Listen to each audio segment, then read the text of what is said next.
ඉතිහාසය සොයායන මෙම සොඳුරු ගවේෂණාත්මක චාරිකාවේ මෙම වීඩියෝ හරහා මම අද ඔබව රැගෙන යනවා අනුරාධපුර යුගයේ තවත් එක් ගුහා චිත්‍ර සැඟවුණු ස්ථානයක් වෙත.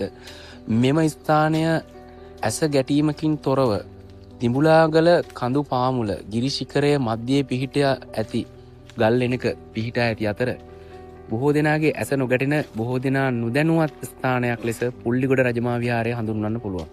දිඹුලාගල ආරණ්‍ය සේනාසනයේ පසු වී මිල්ලාන දෙසට පැමිණෙන කල මිල්ලාන මාර්ගයේ මීටර 200ක් පමණ ඉදිරියට පැමිණෙන විට මෙම පුල්ලිගොඩ රජමහා විහාරය ඔබට හමු වනවා.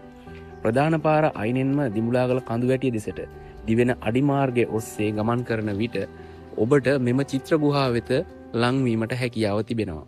කඳු ශිඛරයේ මැද්දෙන් වන රොද මැද්දෙන් තරමක් දුර පැමිණෙන විට මෙම ගිරිදුර්ගය තරණය කර විට ඔබට මෙම ගුහාවට ලංවීමට හැකියාව ලැබෙනවා. මෙය අනුරාධපුර යුගයේ චිත්‍ර ඇති තවත් එක් ස්ථානයක් ලෙස සලකනු ලබන අතර මෙය රතු දුඹුරු සුදු වර්ණ යොදාගෙන සියුම් රේඛාවලින් නිර්මාණය කරන ලද චිත්‍රයක් බව ඉතිහාසඥයන් විසින් ප්‍රකාශ කරනවා.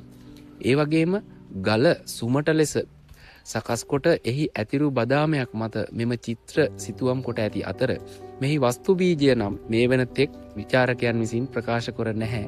මෙහි වස්තු බීජය කුමක්ද යන්න. නමුත් මේ සිතුවම් කර ඇත්තේ දේවරූප බව එහි පුරාවිද්‍යා මතය බවට ඔවුන් ප්‍රකාශ කර තිබෙනවා.